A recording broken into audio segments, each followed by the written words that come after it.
अघासुर बकासुर का ठाकुर जी ने उद्धार किया।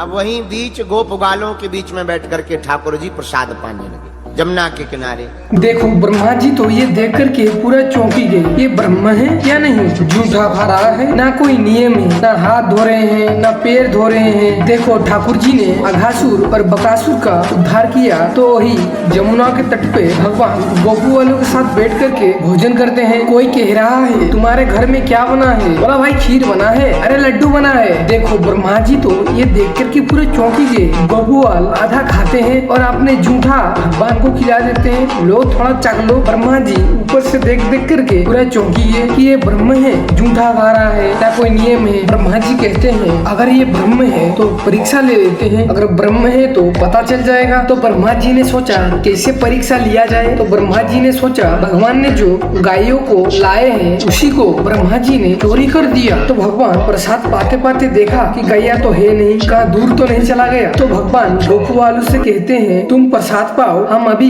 गायों का पता लगा करके आते हैं। तो भगवान सोई जाते हैं। सोई ब्रह्मा जी गोपू वालों को भी हरण करके ब्रह्मलोक ले जाते हैं। भगवान आते हैं, देखते हैं गोपू वालों भी नहीं है। भगवान को पता लग जाता है कि ये ब्रह्मा जी का ही काम है। तो देखो ब्रह्मा जी ने सीधा परमात्मा का ही परीक्षा लिया और ब्रह्मा जी गायों को और गोपू वालों को भी हरण करके ब्रह्मलोक ले जाते हैं। तो भगवान को पता चल गया था कि ब्रह्मा जी ने ये किया है। तो भगवान ब्रह्मा जी से जाकर नहीं कहते कि गायों को और गोपू वालों को लौटा दो। भगवान गोपू वालों का और गायों का रूप धारण करते हैं, वो भी हुबहू गोपू वालों की तरह और गायों की तरह दिखते हैं। अच्छा ब्रह्मा जी ने ऐसा क्यों किया कि गोपू वालों को और गायों को हरण कर लिया, वही जानोगे आज के वीडियो के अंत में। अघासुर बकासुर का ठाकुर जी ने उद्धार किया।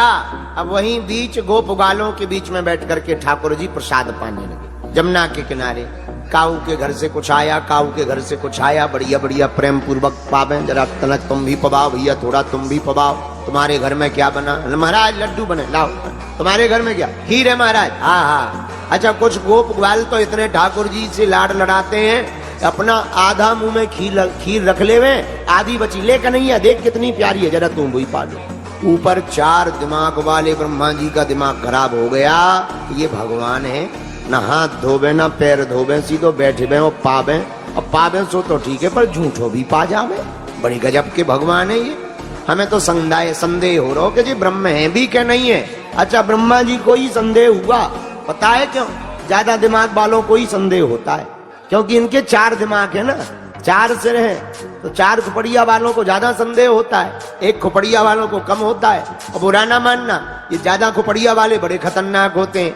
अगर इनको कितना भी समझाओ ये समझते ही नहीं है, ज्यादा समझाओगे तुम्हारी खोपड़ी खा जाएंगे, पर ये नहीं समझेंगे। कितना भी इन्हें समझाओ, ज्यादा खुपड़िया वाले बड़े खतरनाक होते हैं। ब्रह्मा जी की बुद्धि खराब है गई। हे भैया ये ब्रह्म है, झूठा खा ले में, ऐसे बैठ जावे वैसे बैठ जावे। अगर भगवान है ये ब्रह्म है तो चलो परीक्षा ले लें। बुरा ना मानना, भगवान परीक्षा का विषय नहीं है, भगवान तो प्रतीक्षा का विषय है। अब ब्रह्मा जी ने विचार किया कि कैसे परीक्षा ली जाए।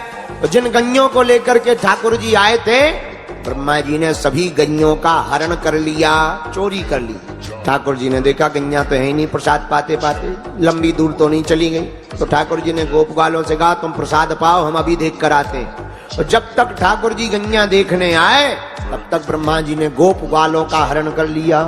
इधर गैया गायब, इधर गोप ग्वाल गायब। अब ब्रह्मा जी ने सोचा अगर भगवान होंगे तो पहचान जाएंगे किसने चोरी की है, हमें खबर देंगे। और भगवान नहीं होंगे तो घर जाके इनकी छुटाई पिटाई होगी, पूछताछ होगी, कहाँ सबको छोड़ आए, गैया कहाँ गई, कहीं भैंस तो नहीं दिया, पता लग जाएगा। एक ही दिन में पूरी पोल खुल जाएगी। बोलो सीताराम। पर भगवान तो भगवान है, ब्रह्मा जी की तो इतनी मति थी, भगवान ने तो उसके आगे का दिमाग लगाया। ब्रह्मा जी आपने हरण कर लिया गैया गोप ग्वाल, भगवान ने ब्रह्मा जी को नहीं बुलाया। पता है भगवान ने क्या किया? जितनी गैया ब्रह्मा जी ले गए भगवान उतनी गैया बन गए, जितने गोप ग्वाल ले गए भगवान उतने ही गोप ग्वाल का रूप धारण करके घर चले गए। और केवल वैसे बने नहीं, स्वभाव भी वैसा बना लिया ताकि घर जावे तो ये न लगे कि कल तक ये वाली गैया जो है मारती नहीं थी, आज बड़ी सींग मार रही। तो केवल रूप नहीं, स्वभाव भी वैसा, जो वैसे ही गोप ग्वाल, वैसे ही कपड़े, वैसे ही स्वभाव, भगवान ने रूप धारण कर लिया। बाकी बात भी सत्य है,